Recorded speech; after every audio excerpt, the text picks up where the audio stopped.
This is a typical college in America. Students have trouble not only paying for college, but paying off their debt after college as well. The average student in America who is planning on going to college may have a few things they need to worry about. How am I going to afford the cost of college, and how am I going to pay off the debt afterwards? This is a topic that is very controversial because the cost of higher education has continually outpaced inflation. We need to focus on solving this issue.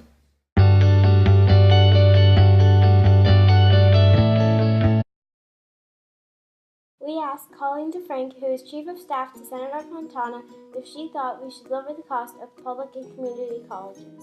In your opinion, do you think they should lower the cost of community and public colleges?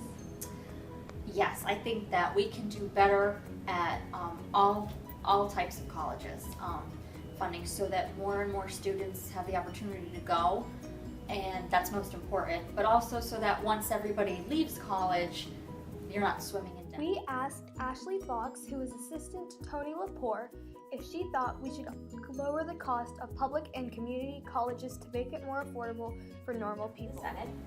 I went to Westchester University for my undergraduate degree, and I'm going to Shippensburg University for my master's. Both are public universities in this state, and I can speak firsthand in that the amount of student debt I have is rather substantial. In the past few years, the average cost of in-state tuition and fees for public colleges in America has gone up 80%. The income for the average American household has also dropped about 7%. According to these variables, it is going to get harder and harder for American families to pay for college. Students should not be asked to pay more on their loans than they can afford, and the debt should not be an albatross around their necks for the rest of their lives. Made last year, which is colleges that keep their tuition down and are providing high quality education are the ones that are going to see their taxpayer funding go up.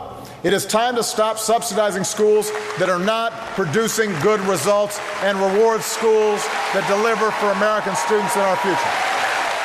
Public schools, after I'm done with my master's, I will probably owe $70,000, which is a lot, but I'll have my master's. But compared to some universities where it's $60,000 a year, I have substantially lower debt than everybody else. Recently, Governor Andrew Cuomo of New York stated that he wanted to step in the direction of making public colleges in New York completely free. Under Governor Cuomo's plan, families with students that make $125,000 a year or less qualify to not pay anything for public colleges in New York. Now, let me talk about debt. I like to ask, does everybody here have student debt? Do you all have student debt? Yes. Did you know any specifics about it? Mine is 13% interest rate, and You got to be kidding me. I have to tell you, I've asked this question across America, and the highest I had before today was 12%. Yes.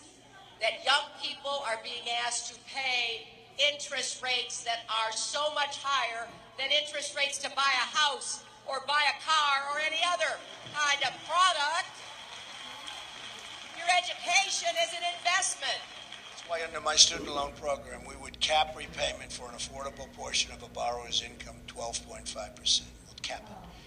That gives you a lot to play with and a lot to do. And if borrowers work hard and make their full payments for 15 years, we'll let them get on with their lives. They just go ahead and they get on with their lives.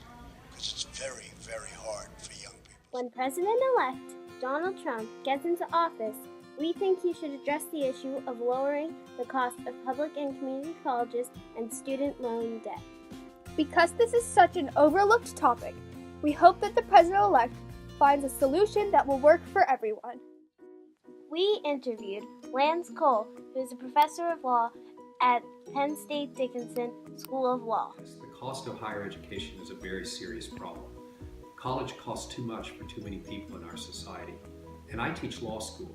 Law students have to go to school for 3 more years after they finish college. That's 3 more years of tuition, living costs, and borrowing money for their education. So many law students graduate with hundreds of thousands of dollars of debt. That's like having a mortgage before you even start working. And that's a real problem. It's a problem for law school, for medical school, for dental school, for architectural school. And we want people to be able to practice in those professions without a huge amount of debt. So our society needs to find some solution to this problem. We interviewed Kiora Kulavong-Sabbath, who is a director of college counseling at Harrisburg Academy. Colleges. I think in this era, in this time, that public colleges and universities and also community colleges, the price of them are getting higher and skyrocketing. In fact, Pennsylvania has the highest tuition for students for our public universities.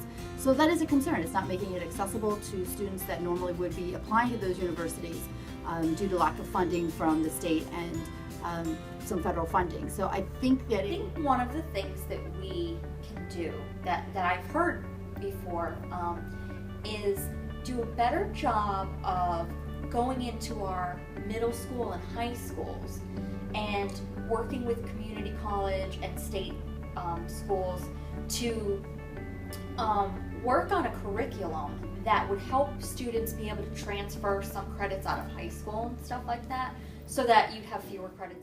There is a lot of effort that needs to be put into lowering the cost of public and community colleges and lowering student loan debt. Although we have made progress in this area, we hope the President-elect will still work on it.